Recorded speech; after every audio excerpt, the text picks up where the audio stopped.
The waiter cleared his throat. "Ma'am, the card was declined." Denise didn't blink. "Because my son used it without permission." Caleb stopped chewing. His smile faltered. She folded her napkin with care, not anger. "I froze it at sunrise," she said, "right after I checked the date." That's when he realized his mother hadn't forgotten anything, not even her birthday. "Wait, before we go any further, I got to ask, where are you watching from? Drop it in the comments and don't forget to subscribe." My phone stayed silent on my birthday, but his Venmo didn't. The second slice of cake tasted like compromise. Denise sat alone at her kitchen table, her fork gliding silently through layers of cream cheese frosting and spiced carrot. The candles were gone, burned down an hour ago. The gift bag from Rosa, lavender lotion, and a cozy pair of socks sat open beside her, its tissue paper folded neatly, as if it too had tried not to disappoint. She hadn't expected balloons or fanfare, not even flowers, but she had expected a call. The phone lay just inches from her plate, face up, still blank, unmoved. Her son had not texted. Her son had not called. Her son Caleb had not remembered. Denise took another bite, chewed slowly, and turned her eyes toward the window. The sun was beginning to dim, painting the neighbor's fence in gold. Somewhere down the street, a child laughed, then screamed, probably a game, probably joy. She stood, rinsed her plate in the sink, and dried it like she had done every evening for years. Efficient, precise, almost ritualistic. The silence didn't bother her. It was the absence within it that had changed. She reached for her phone, thumb hovering, unsure why. There was nothing to check, no alert, no apology, no, "Sorry, I've been busy," just the silent home screen and the blinking Wi-Fi icon. She opened her banking app instead, not out of instinct but curiosity. The balance loaded in slowly, then the transaction history. 9420 Laurentiis Trattoria, 6:08 p.m. Denise stared at the charge. Laurentiis, upscale, romantic, Italian, a place she hadn't stepped foot into in 5 years, a place Caleb had once said was only for special occasions. She clicked the line for details. Credit card ending in 3289, her card. It was then, in the quiet of her kitchen, that something inside Denise shifted. Not snapped, not cracked, just tilted, as if a picture frame had been crooked on the wall for years and she'd finally noticed it askew. She opened Instagram. Caleb's profile was public. A photo posted an hour earlier showed him in a booth at Laurentiis, wine glass in hand, his arm around a friend. Jason, maybe? Someone he only called when he was trying to look important. The caption read, "Treat yourself. You deserve it." There were comments, one from a woman she didn't know. "Whose card this time?"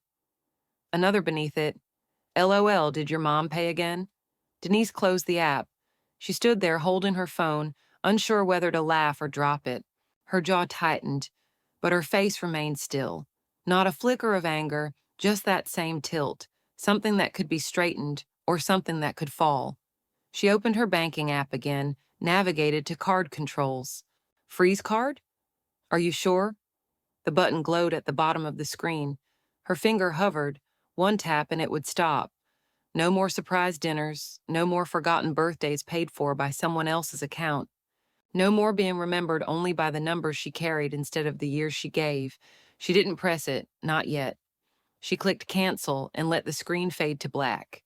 Denise walked to the hallway closet and pulled out her small leather-bound notebook, the one where she tracked passwords, recipes, and notes no one else ever saw.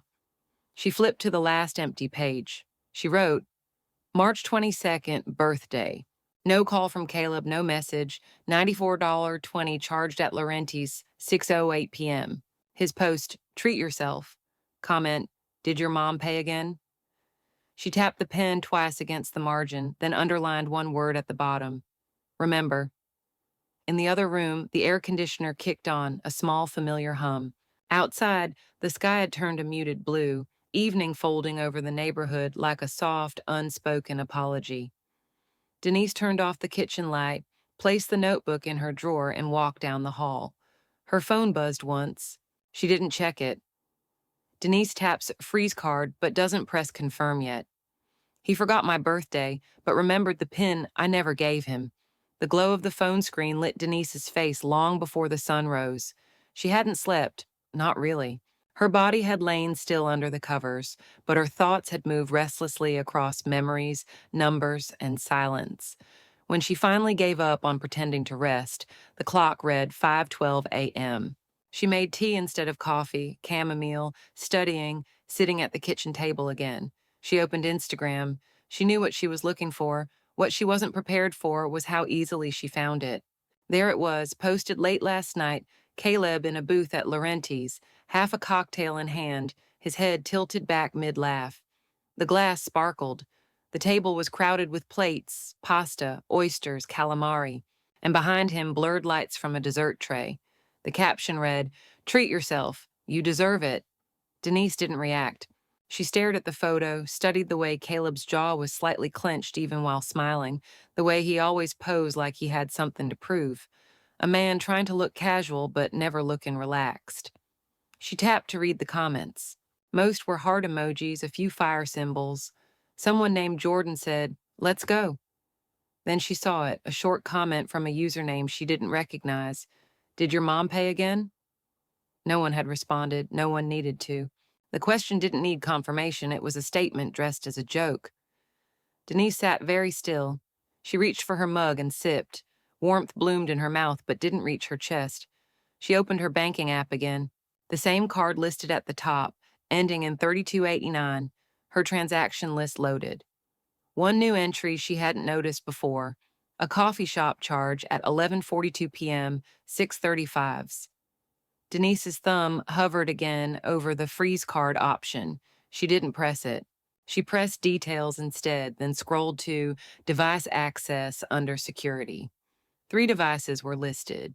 One was hers, one was her tablet, and the third, a phone she didn't recognize, a model she'd never owned, logged in 4 months ago from a different IP address. The phone buzzed softly. A new notification. Venmo. Caleb had posted again. Caleb Tate at Jax Rogers. Message, "Thanks for splitting dessert. Real ones only."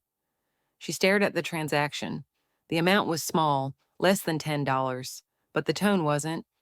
Real ones only, as if loyalty was determined by who picked up the check or who didn't ask questions. Denise set the phone down. Her hands were steady now. She walked to her desk in the corner of the living room, opened her laptop, clicked open a browser window. In the search bar, she typed slowly, deliberately, "How to report unauthorized use of a family-linked credit card." The suggestions filled in before she was done typing. She clicked the top result. A page from her bank's fraud protection portal opened. The header read, "Recognizing financial abuse from trusted contacts." She read it, every word, every example, every listed behavior that made her pulse tighten. None of it felt foreign.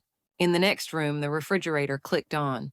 A car passed outside, its tires whispering against the wet pavement. Denise didn't move. She read the section again. Then she clicked the Download Documentation Packet button. She didn't file it, not yet. She saved it to her desktop and named the file Selective Memory Report, a draft PDF. She returned to the kitchen, poured the rest of her tea down the sink, and rinsed the cup with water that now felt colder than it should have. Then she opened her notebook to a new page. March 23rd, Instagram post. Caption, "Treat yourself." Comment confirm pattern. Device login unknown. Fraud page bookmarked. She underlined the last line twice and added in the corner, "He forgot my birthday but remembered the PIN I never gave him." Denise searches, "How to report unauthorized use of a family-linked card." Last year I got flowers. This year I got fraud. The sound of shopping cart wheels echoed sharply down the produce aisle, broken only by soft overhead music and the rhythmic rustle of plastic bags being filled. Denise stood beside a stack of avocados, testing them with gentle pressure, when she heard the voice, "Hey, Ma." She didn't look up immediately, not out of hesitation, out of calculation. When she finally turned, there he was, Caleb, pushing a near-empty cart, a six-pack of sparkling water, and a box of frozen dumplings resting inside. He looked the same, hair slightly unkempt, hoodie clean but wrinkled, the same hopeful grin he wore when he wanted to dodge consequences without admitting them. He leaned on the cart handle. "Didn't expect to see you here." "I live 10 minutes away." she replied flatly. She placed a ripe avocado in her basket. He chuckled. Yeah, I just mean, haven't run into you in a while. She looked at him evenly. Well, life. He followed her as she turned toward the citrus display, grabbing a lemon and inspecting it like she hadn't memorized how to pick the right one 30 years ago. How have you been? He asked. Good. He nodded too quickly, then adjusted the sleeves on his hoodie. Things have been kind of tight lately, you know how it is. Bills, rent, gas, everything's crazy. She didn't respond. She weighed a lemon in her hand, then switched it out for another. His words didn't deserve commentary, only observation. Caleb cleared his throat. Anyway, you doing anything this weekend? Denise paused, her hand hovered above a basket of blood oranges. Not sure, she said. Why? I was thinking of taking you to dinner, my treat. Sunday, maybe, he offered. With a tone he must have assumed still passed as warmth. Just the two of us. You deserve it. She looked at him fully now. His eyes met hers for a split second before drifting to the shelves behind her. Big plans this week, she asked instead. He tilted his head. What do you mean? Just wondering, she said, setting the orange in her cart. The silence between them stretched, not awkward, just transparent. He scratched the back of his neck. So dinner sound good? She gave a small nod, neither enthusiastic nor hesitant. Text me the time. He smiled. Cool, I'll find a place, something nice. As he turned to head toward checkout, she glanced at the dumplings in his cart. Something about the minimalism of it felt off, as if the cart was dressed for sympathy. When he disappeared around the corner, Denise stood still for a moment. The store sounds returned. Scanners, children, chatter. She pulled out her phone and typed in notes. March 24th, ran into Caleb, normal act, said dinner, tight on money, sparkling water, plus dumplings, dinner, now distraction, watch receipts. Then she whispered, last year I got flowers. This year I got fraud. At home, she put the groceries away in silence. Lemons in the bowl, hands washed, stillness wrapping around her. She sat at the table, opened her laptop, hovered over the file titled Selective Memory Report, draft.pdf, and renamed it simply Pending. Across town, Caleb scrolled Open Table, choosing the same Italian place again, still unaware. He invited her to dinner Sunday, his treat. He picked the place, she picked the moment. Denise arrived 10 minutes early, slate blazer, soft pearls, calm lips. The maitre d' smiled. Table for two, she answered smoothly. Under Tate. He nodded and gestured. Right this way. The booth Caleb had reserved was tucked near the back, beneath a low-hanging chandelier that spilled golden light across white linen and empty glasses.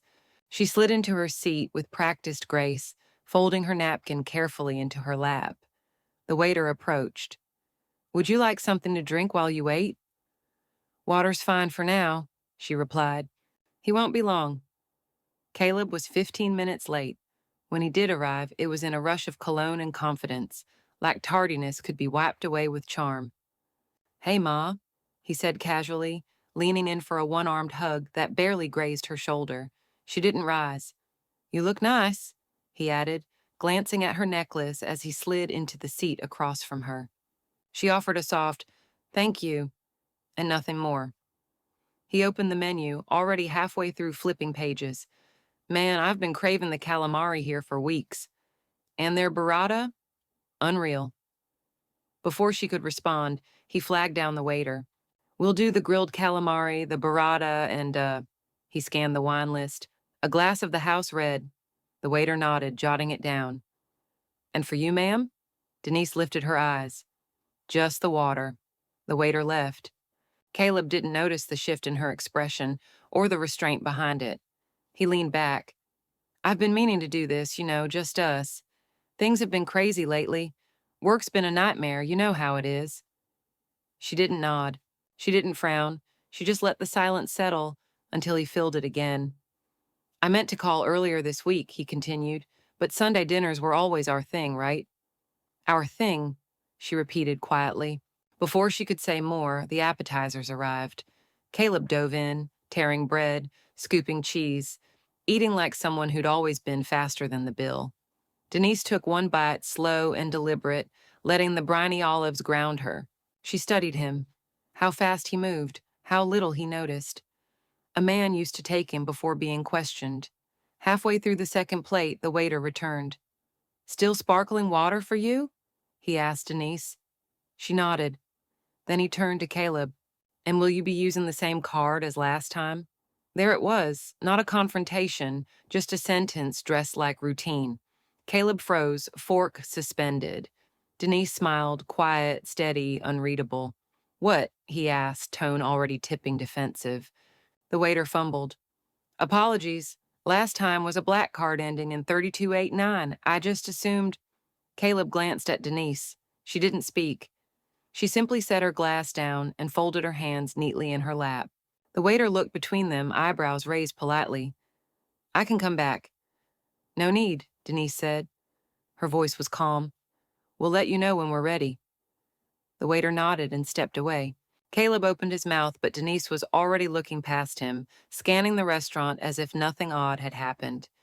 She didn't need an argument. She had a ledger.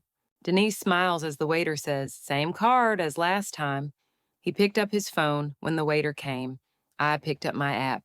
The fork hovered midair, calamari looped and dripping with lemon aioli, as Caleb checked his phone for the third time that evening.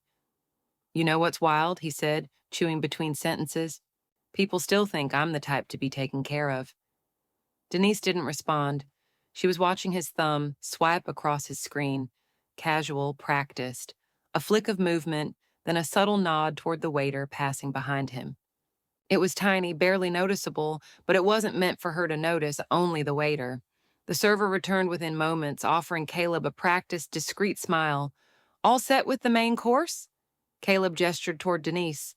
"She'll have the trout. I'll do the lamb ragu. Add another glass of red."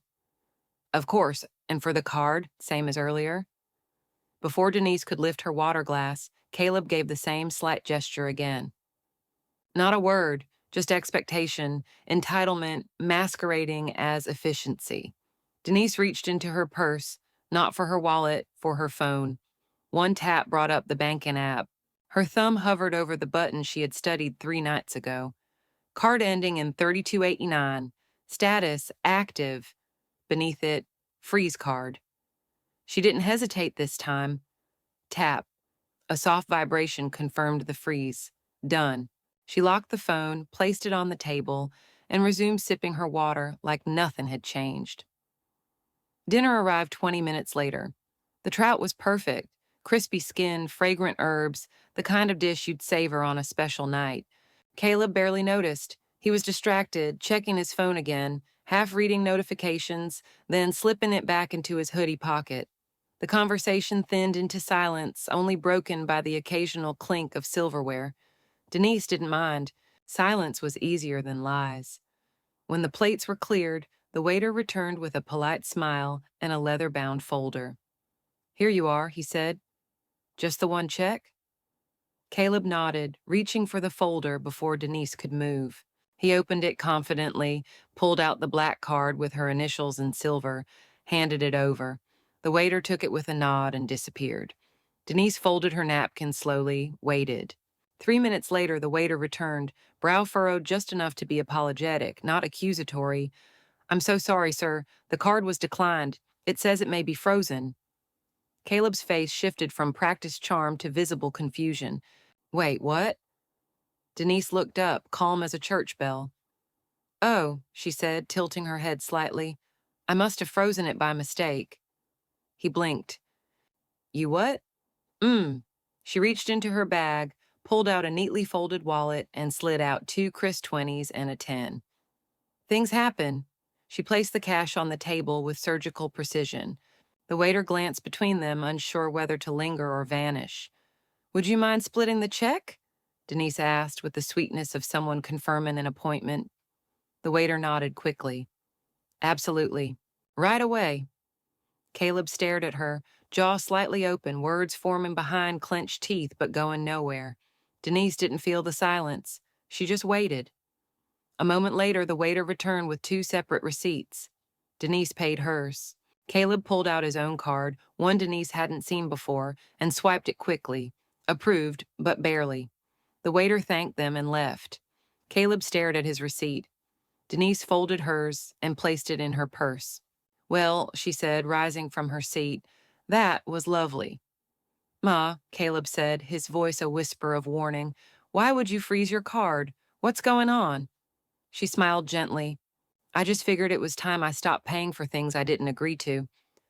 He opened his mouth, but she was already slipping on her coat. She asks for separate checks and pays cash. He wanted to talk. I gave him quiet. The air outside the restaurant was thick with late spring humidity, the kind that settled into your clothes and made everything feel heavier than it was. A couple laughed somewhere near the valet stand. A car door slammed. Laughter rose, then faded. Caleb trailed a few steps behind Denise as she walked toward the lot, his keys dangling silently from one hand. Let me walk you to your car, he said, not quite a question. She didn't answer, just kept walking. Her heels clicked softly against the concrete, measured, deliberate.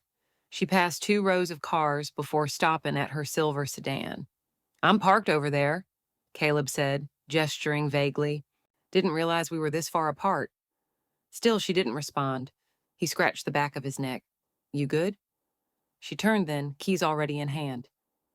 Her expression was unreadable, lips pressed into something that wasn't quite a smile and certainly wasn't an invitation. Fine, she said. You've seemed a little, I don't know, off. Denise blinked once. Off? I mean, I'm just saying, Caleb went on. You've been quiet at dinner at the store the other day. It's like something's going on and you won't talk about it. She opened her door. The interior light spilled out onto the pavement, a soft dome of yellow casting long shadows beneath her feet. I've talked plenty, she said. You just weren't listening. Come on, Ma, that's not fair. She paused with one hand on the doorframe. Neither is paying for a dinner I wasn't invited to. Caleb looked down, his jaw flexed. I didn't mean anything by that, he muttered. I know. Silence stretched between them like a thread pulled taut. Denise settled into the driver's seat. The leather was warm. The cabin smelled faintly of peppermint and upholstery cleaner. Ma, she reached for the door and began to close it. Drive safe. The door clicked shut before he could answer. Denise sat in the car, watching Caleb through the windshield. He lingered, unsure. Then he turned back toward the restaurant. She locked the doors with a soft click, started the engine, and drove off without looking back. The drive home was silent. No music, no distractions. Just streetlights casting shadows and thoughts running sharp. She didn't replay the dinner. She replayed the pattern. Every time she said yes out of habit. Every time silence was mistaken for surrender. At a red light, her phone buzzed, a message from Caleb. You embarrassed me tonight. No punctuation, no apology. She read it once, then set the phone down. The light turned green. She didn't hesitate. At home, the darkness greeted her like an ally. She stepped inside, opened her notebook on the hall table, and wrote, March 26, dinner. Declined card confirmed. Caleb asked what was wrong. I said nothing. Later text, you embarrassed me. She underlined the last line once, then added, he wanted to talk. I gave him quiet. Caleb texts her later, you embarrassed me. He archived me, so I archived him. Denise sat at her desk, the mid-morning light pouring across a neat stack of files, a half-drunk cup of tea, and the slow hum of an aging laptop. On screen, a tab labeled Account Access. She didn't need to double-check what she was doing. This wasn't impulsive, it was overdue. One click at a time, she began dismantling the architecture of assumed trust. First, she navigated to her online medical portal. Under the Emergency Contact tab, Caleb's name sat at the top, bold like a placeholder she had once typed in without much thought. She clicked the edit icon, replaced it with Rosa Santiago, her neighbor and friend of 20 years, a woman who had driven her to 2 surgeries, called her during storms, and once picked up her prescriptions without being asked. Relationship friend. Phone updated, trust, earned, save, done. Next, her bank. She opened the joint account settings. Caleb was listed there too, added during a long-ago moment when she thought she was preparing him, teaching him how to manage, a kind of gift, a kind of rehearsal. She clicked Remove Authorized User. A pop-up appeared. Are you sure? This action is permanent. She clicked Yes without hesitation. His name vanished. The cursor hovered over a final screen. Power of attorney. She opened the scanned form. Caleb's signature sat beside hers from 5 years ago. Ink faded, but still legal. She remembered the day she'd signed it. He hadn't looked up from his phone, just said, "Sure, whatever helps." It had helped him, not her. She opened a new tab and pulled up a PDF template her lawyer had emailed months ago. One call to Rosa later, the process was in motion. "You're really doing this?" Rosa asked gently. "Yes," Denise replied. "It's not out of anger. It's just time to update my records." She didn't mention the text. She didn't need to. That afternoon, she opened a drawer filled with old statements, some printed, some marked, most ignored. Since the pandemic began, Denise had always kept her records, habit mostly, but now each page felt like evidence from a crime scene she hadn't realized was still active. She flipped through the statements with a yellow highlighter, eyes scanning for patterns. There, a rideshare at 2 a.m. in a city she hadn't visited. A tech accessory charged the day after she'd misplaced her card, but found it again in her own coat pocket.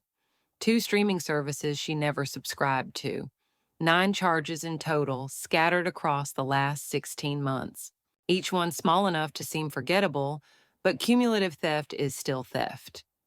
She reached the final page, and her pen slowed. $239, Jewel Box Fine Gifts, March 22nd, her birthday. She hadn't gone shopping that day, hadn't bought anything other than her own small cake. She pulled up the store's website, jewelry, scarves, boutique items for women, gifts. She clicked the top item under bestsellers. A teardrop sapphire necklace, delicate, polished. $289. Denise sat back, her hand still resting on the mouse. Not even a knockoff. Not even wrapped for her. Just charged quietly, without a single word, and sent elsewhere. She opened her notebook. March 27th, removed Caleb as emergency contact, POA, and bank user. Total unauthorized uses, 9. Final charge, jewelry store on my birthday. Amount matches sapphire necklace online. Recipient, unknown. She paused, then added, "He archived me, so I archived him." Outside, a bird sang in a tree without knowing anything had shifted inside. Denise opened a new folder on her desktop and named it Revised Legacy. She began uploading documents, statements, scans, names. When she reached the necklace receipt, she didn't flinch. She saved it with a single word file name, Proof. One charge is for a woman's necklace on her birthday. I used to send him cards. Now I send him itemized statements. The envelope was pale gray, unremarkable, the kind of stationery used for wedding RSVPs or government letters. Neutral, weighty, hard to ignore. Denise folded the papers with care, aligning the corners like a bank teller preparing currency. 3 pages, typed, single-spaced, every transaction, every date, every dollar. No commentary, no emotion, just the truth, highlighted. She slid them into the envelope without a note, no signature, no return address, just his name printed in block letters, Calebtate. The post office was nearly empty. A bell jingled softly overhead as she stepped inside. The air smelled like paper and metal and dust, familiar, contained. "Just this," she said to the clerk. The woman scanned it, weighed it, then asked, "Tracking?" "Yes." Denise paid in cash. She kept the receipt. She didn't check the tracking number once. She didn't need to. She knew when it arrived because on the 3rd day, nothing happened. And on the 4th, her phone finally lit up. "Caleb, why are you doing this?" That was the entire message. Not, "I'm sorry," not, "I didn't realize," not even, "Can we talk?" Just a question soaked in entitlement. She read it once, twice, then typed her reply slowly, like each letter was a nail being driven in with precision. Denise typed, "Just reconciling my accounts." She paused, reread the message, then sent it. Neutral, final. The invoice had taken 2 nights to compile, clear, legal, emotionless. Page 1, dates and merchants. Page 2, subtotals and income gaps. Page 3, total due. 1,180.72s. Beneath it, she wrote in small print, "Payment may be remitted via check, bank transfer, or Venmo. This is not a request. It is a balance." The house was quiet, too quiet. Denise moved through it calmly, observing like a curator. She passed Caleb's graduation photo, remembered the shoes he scuffed, the way he never noticed. She didn't take the photo down, just turned it face in. That evening, her phone buzzed. She ignored it until after her tea, after watering the rosemary, after clearing her inbox. When she finally looked, it was a heart emoji. No words, no context. She deleted it without hesitation. The next morning, Denise printed a copy of the invoice for her records and slid it into the folder labeled Archived Financial beside the documentation of the sapphire necklace charge and the authorization forms she'd filed with Rosa. She paused before closing it, then wrote on a sticky note, "Emotional labor is still labor." She stuck it to the front of the folder. The paper whispered, "Closed." Outside, the mail truck pulled away from her curb. She smiled to herself. Once, she'd sent Caleb birthday cards, letters from camp, reminders for appointments, encouragement scribbled with love in the margins. Now, she sent him math. Denise replies, "Just reconciling my accounts." He said he didn't remember. My bank did. The request wasn't impulsive. It wasn't written in a moment of rage. It came from the same place as her best decisions, quiet, precise, and irreversible once done. Denise sat at her desk in the soft spill of afternoon light, glasses low on her nose, fingers poised above the keyboard. The air was still, heavy with a kind of unspoken finality. She opened the Venmo app. The cursor blinked in the payment field like it was waiting for her to blink first. 1,287 new. She double-checked the math. 9 transactions, itemized, verified. Her fingers hovered above the message field for a moment. She considered typing something gentle, something polite, the way mothers were trained to be. She even began with "for" and paused. Then she deleted the words. It was not a request born of emotion. It was a balance due. She pressed request, and the screen blinked. Sent. She didn't mention it to anyone, not Rosa, not her attorney, not even herself in the notebook. Not yet. Instead, she moved through her day like she'd mailed a letter to an old friend and wasn't quite sure it would reach them. She did laundry, reorganized a kitchen drawer that had annoyed her for weeks, watered her plants twice, out of rhythm. By the evening of the third day, no reply had come, not even a read receipt. On the fourth morning, her phone buzzed once. Venmo. Caleb has declined your payment request. A beat later, another notification appeared. User has blocked you. Denise stared at the screen, expression unreadable. No shock, no hurt, just done. She captured both texts in a single screenshot, saved it to her desktop folder. Tate. Activity. Then she emailed it to her attorney. Subject, further documentation. Body, request declined, no discussion, account blocked, see attached. Proceed with full report. Signed, Denise Tate, nothing more. 3 hours later, while stirring lentils, her phone buzzed again. Bank alert. Multiple declined transactions. Card ending 3289. Mal, 5329, ride share, 118, sneaker outlet, 3450, delivery, 42116, electronics, all denied, all within 12 minutes. Denise set the phone down gently, wooden spoon in hand. The lentils simmered. She didn't flinch, but she did smile, just a little. After dinner, she returned to her desk and opened the folder again. She added a new page to the file. Attempted charges March 31st. Each amount, each timestamp, each vendor. She circled the 3:04 p.m., charge in red ink. Then she opened her bank's support chat. Message, fraud attempts noted immediately following blocked Venmo request. User has history. Requesting permanent freeze and independent fraud review. A few minutes later, she received confirmation. The account was now flagged and locked under executive review. She saved the transcript and logged out. Her house felt different that night. Not louder, not emptier, just freer, as though the walls had been waiting for her to make this decision. She made chamomile tea, took her notebook from the hallway drawer and opened to a fresh page. April 1st. Venmo request sent, declined, blocked. 4 failed charges followed, full documentation sent to attorney. She tapped the pen once against the paper, then wrote slowly, "He said he didn't remember. My bank did." Her bank alerts her. Multiple new charges attempted and denied. He froze me out emotionally. I froze him out financially. The voice on the other end of the line was calm, almost cheerful. "We've closed all linked accounts, Ms. Tate. You are now the sole holder of your profile with no third-party access." Denise pressed the phone closer to her ear, though the words were already embedded. "Thank you," she said quietly. The representative continued, "And we flagged any future access attempts. If anything changes, you'll be notified in real time." "Perfect," she replied, not an ounce of hesitation, not a flicker of remorse. She ended the call, placed the phone on the kitchen counter, and looked out the window.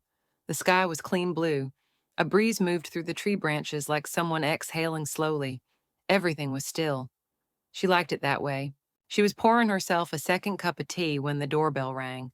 3 short chimes, too fast to be polite, too familiar to be random. She didn't move at first, but then came the knock. Harder, not angry, just impatient. Denise opened the door slowly. Caleb stood on the porch, with a backpack slung over one shoulder, his shirt wrinkled, and his eyes shifting quickly across her face as if trying to read it before it settled. "Hey," he said, "can I come in?" She didn't answer the question, just held the door open for a few seconds, long enough for him to take it as permission. Inside, he dropped his bag beside the entryway table, like he used to do in high school, as though muscle memory excused intrusion. "I wouldn't ask if it wasn't urgent," he began. "I got behind on rent. 2 months technically, but my landlord's only asking for one right now. He's chill. It's just, I need help." She walked past him into the kitchen, her footsteps slow but steady. He followed. "I'm not asking for a handout," he added, voice lighter now, softer. "Just a loan like bridge money." She reached for the kettle. "I don't offer bridges anymore." "Come on, Ma." He laughed awkwardly, as if humor might soften what hung between them. "You always said if I was really in trouble." "You told me last month things were tight," she interrupted. "You used my card without permission, then declined to repay it, and then you blocked me." He blinked, thrown off. "I didn't mean it like that." She turned toward him, eyes steady. "Intent doesn't fix theft, Caleb." The room went silent except for the soft hum of the refrigerator and the faint click of the kettle base warming. He shifted on his feet. "So what? You're just cutting me off." "I'm not cutting you off," she said. "I'm stepping back. If you need help, there are resources, applications, emergency grants, public services. You're not a child." He swallowed hard. "But I'm your son." "You were my responsibility," she replied. "Now you're your own." He didn't say anything for a moment. Then he turned abruptly, grabbing his backpack and heading toward the door without another word. She followed a few steps behind, stopping just inside the threshold as he stepped onto the porch. As he walked down the path toward the street, she noticed the car parked at the curb. Beat up, mismatched panels, a missing hubcap. Not his. He opened the passenger door. The driver was someone she didn't recognize, young, hoodie up, engine running. He didn't look back as he got in. She watched the car pull away until it turned the corner and disappeared from sight. Back inside, she wrote in her notebook, "April the 2nd. Bank confirmed all accounts isolated. Caleb came by, asked for rent. I declined. Walked out angry. Car wasn't his. Driver, unknown." She added one final line before closing the book for the night. "He froze me out emotionally. I froze him out financially." He leaves angry. She watches him walk to a borrowed car. He posted his version.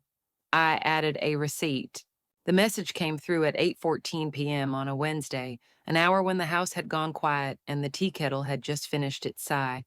Denise was halfway through folding a clean bath towel when her phone vibrated on the counter. The family group chat. She rarely looked at it anymore. It had become a steady stream of baby pictures, forwarded memes, and half-hearted holiday plans that rarely materialized. But Caleb's name on the screen made her pause. She unlocked the phone, thumb slow, breath steady. The message stared back at her in bold, unpunctuated text. Caleb. Some people just forget who raised them. No context, no tag, no clarification, just a calculated nudge thrown into the center of the room like a match. For a moment, no one responded.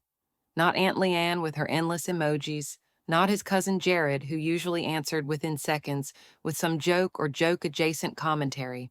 Just stillness. Then one reply trickled in, Jared. Wait, what? Denise stared at the screen, then opened her photo app. She chose a birthday photo, small cake, one candle, an empty chair. Denise, March 22nd, my birthday, no text, no call. No knock. Typing bubbles appeared, disappeared, reappeared.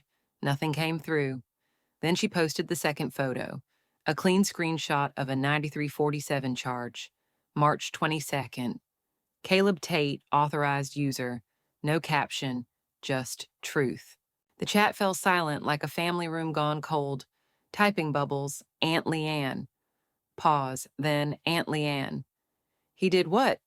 Denise didn't reply. Caleb did. Caleb. Wow, so we're posting receipts now? Thought family kept things private. She let the words sit, curdling. Then typed, Denise. Privacy is earned, like trust. Both were spent. There were no heart reacts, no follow-ups. The chat hung open for 20 minutes without movement, a digital ghost town with open windows and shut doors. She placed the phone face down and returned to the laundry, folding the last towel with careful corners. By the time she finished, another message buzzed in. She didn't rush to read it. She sat down at the table instead and opened her notebook. April 3rd, Caleb attempted public narrative shift. Posted in family group chat. Some people just forget who raised them. Replied with proof, birthday photo, transaction log. Family silent. Aunt Leanne responded with disbelief. Caleb deflected. She added one last line. He posted his version. I added a receipt. When she did check the phone again, there was one more message from a cousin she hadn't heard from in over a year. Alyssa, I remember who always showed up. Just saying. Family falls silent. One aunt messages, he did what? He said he didn't mean to, but his balance says otherwise. The message arrived at 6:07 a.m. Denise hadn't been asleep, not really, just lying still with her eyes closed, listening to the faint hiss of wind against the window pane and the soft creaks of an old house settling into silence. When the phone buzzed, she waited 5 seconds, then 10 before picking it up. Caleb, sorry if things got out of hand. Didn't mean for it to feel like I was taking advantage. No greeting, no specifics, just a string of diluted intentions wrapped in soft language and slippery phrasing. Denise read it twice, then once more, not for clarity, but for confirmation. There was no mention of her birthday, no mention of the blocked card, no mention of the unpaid charges, just regret implied without ownership, like an apology left in a hallway hoping someone else would claim it. She didn't reply. She got up and moved through her morning like she was assembling a quiet ritual, pressed her blouse, watered the basil, boiled water for tea. Earl Grey today, strong. She didn't sweeten it. The phone remained on the counter, screen dark. At exactly 6:49 a.m., she opened her email instead to Melissa Crane, Esquire. Subject, Addendum, Statement from Caleb. Melissa, please find attached a screenshot of a recent message received this morning. Language is vague. No acknowledgement of specific behavior, no restitution offered. Please add to formal record and timeline summary. She attached the image, signed it simply, Denise Tate. The next 2 days passed with clockwork quiet. Caleb did not follow up. No call, no explanation, no direct effort to repair what had been fractured. Only that single message now frozen in her attorney's archive. On the third day, the letter arrived. Not a text, not a voicemail. A real envelope, thick, official, addressed to Denise R. Tate from a bank she didn't recognize. Inside, a past due loan notice, amount $5,000. Status, delinquent. Opened 2 years ago. Authorized contact, Caleb Tate. She reread the lines slowly. Her tea had gone cold. She didn't reheat it. Denise walked to the den, opened the Tate activity folder, added the letter, labeled a new tab, Identity Misuse. Then in her notebook, she wrote, April 6th, loan in my name, signature falsified. Caleb blinked. Confirmed SSN used. Underneath, small. He said he didn't mean to, but his balance says otherwise. The sun hit the envelope's edge like a silent verdict. Denise leaned back. No more questions, just facts and consequences. She receives a letter. Caleb took out a loan using her SSN 2 years ago. He thought I was too sentimental to press charges. I was just slow to press send. The detective's office was colder than she expected, not in temperature, but in tone. Pale walls, metal filing cabinets, the faint smell of old coffee grounds, and printer toner. Detective Amanda Price sat across the table, her expression unreadable but not unkind. Her blazer was buttoned to the top, no jewelry, no wasted movement. Denise reached into her leather folder and began laying out the pages. I've organized them chronologically, she said softly. There's a log of unauthorized charges, a copy of the Venmo decline, and a photo of the necklace transaction. Then here, she passed over a fresh page, this is the loan account.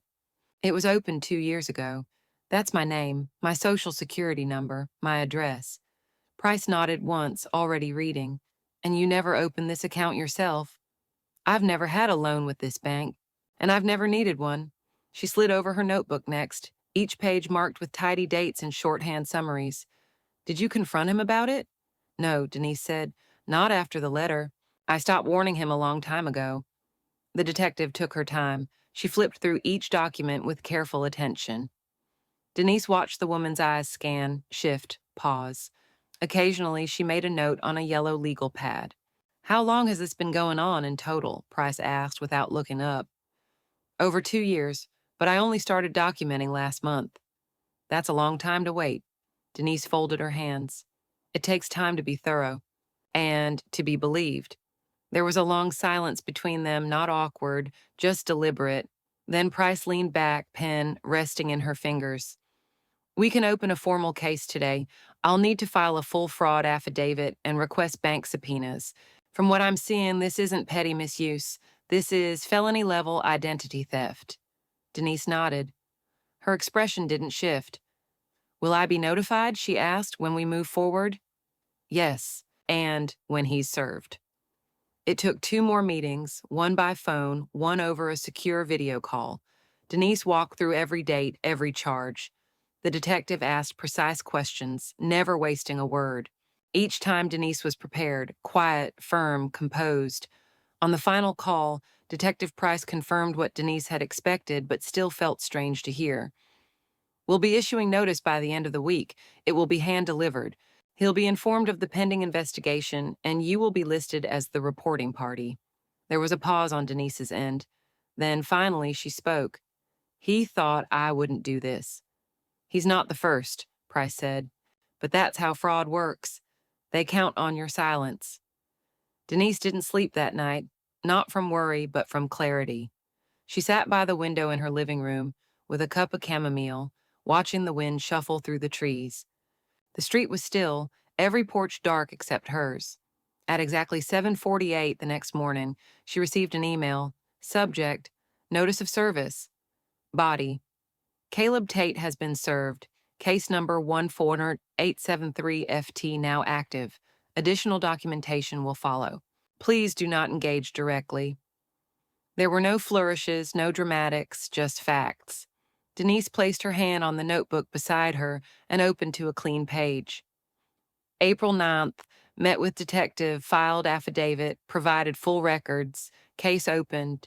Caleb served with notice at 7:42 a.m., fraud investigation underway. She pressed the pen to the final line and wrote, he thought I was too sentimental to press charges. I was just slow to press send. At noon, her phone rang. She didn't recognize the number, so she let it go to voicemail. Later, she played it back once, then again. It was Caleb's voice, shaky, rushed. I got this thing today. I don't know what you're doing, but you don't have to do this. We're family, right? Denise deleted it. Then she picked up her tea, walked to the sink, and poured it down the drain. Caleb is served with official notice, pending investigation into fraud. He wanted to be treated like an adult. Now he gets adult consequences. The lawyer didn't flinch at the changes. She had seen it before. Mothers realigning the documents of legacy after being quietly cut out of the lives they helped build. What surprised her was how calm Denise was. No quiver in the voice, no drawn-out explanation, just the exact edits she wanted, handed over in clean print. Denise didn't explode. She documented. When her son forgot her birthday but remembered the pin to her card, she didn't yell. She froze the account. $94.20. Dinner at Laurenti's. Her card. Her birthday. No call. No message. Just an Instagram post. Caleb laughing with a wine glass. A comment below. Did your mom pay again? She opened her banking app, tapped freeze card, and then opened a folder labeled Tate Activity. She didn't ask for an apology. She sent an invoice. $1,272. Itemized, dated, undeniable. And when he blocked her on Venmo, she filed a fraud report. He thought she was too sentimental to press charges. She was just slow to press send. Back at home, Denise updated her files. Caleb's name was removed from her healthcare proxy, her bank account, her emergency contact list. She paused over the section labeled Digital Legacy and deleted him there too. It felt quiet afterward, not empty, just undistracted. She sat by the window, sipping the last of her coffee, when her phone buzzed with a number she didn't recognize. The message preview read, "Hi, Miss Tate. I'm a reporter with the Ledger. We came across your story through a local financial counselor. Would you consider sharing your experience? We'd love to cover it." She stared at the message for a long moment, then tapped it open and reread it once. The idea of airing anything publicly would have terrified her, but this wasn't about shame. This was about precision, about naming the things that had always been passed down silently, without instruction. She didn't respond right away.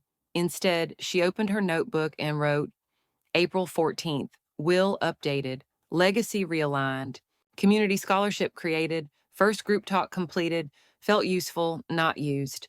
She added a final line, he wanted to be treated like an adult. Now he gets adult consequences. Her phone buzzed again, same number. This time just a single sentence. Your story could help others. A reporter reaches out. We'd love to cover your story. He always assumed I'd cover the check. Now I only cover what matters. The bell above the door jingled softly as Denise stepped into the diner.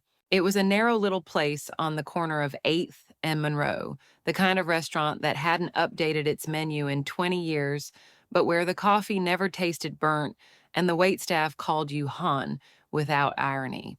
She had passed it for years and never once gone inside, but today she walked in like she'd been there before. It was just after 10 a.m., that quiet window when breakfast had faded but lunch hadn't begun. The booths were mostly empty. A man in work boots read a newspaper by the window. A young couple shared pancakes, whispering between sips of orange juice. She slid into a booth at the far end, where sunlight spilled across the cracked vinyl seat and made her coffee cup glow warm against her hands. The waitress was in her 50s with a pencil behind one ear and a kindness that felt earned. What can I get you this morning, hon? She asked, voice textured like worn denim.